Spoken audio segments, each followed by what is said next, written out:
Hi, I'm Dr. Joe Kaushik, Andrologist practicing at Cleveland Hospital, Nagarkar. So today we are having an interesting patient. So he had come to us with azoospermia.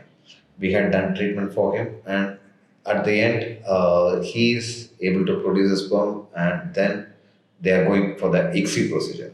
So now we are doing this micro TCA along with the ICSI so that he will be able to father his own child.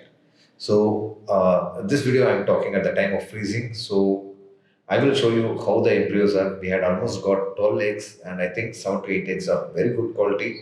And we had got a very good embryos in this patient. So let us see. Hi, you can see this is the cavity blast which is formed after the for the microTCA patient.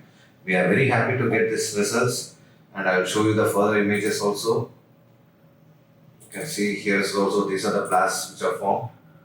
So we are happy, and he has almost got 2 straws of good transferring embryos. There is a good chance he will be able to father his own child. So we are also hoping to get the God's grace to fall into bless with the child. Thank you.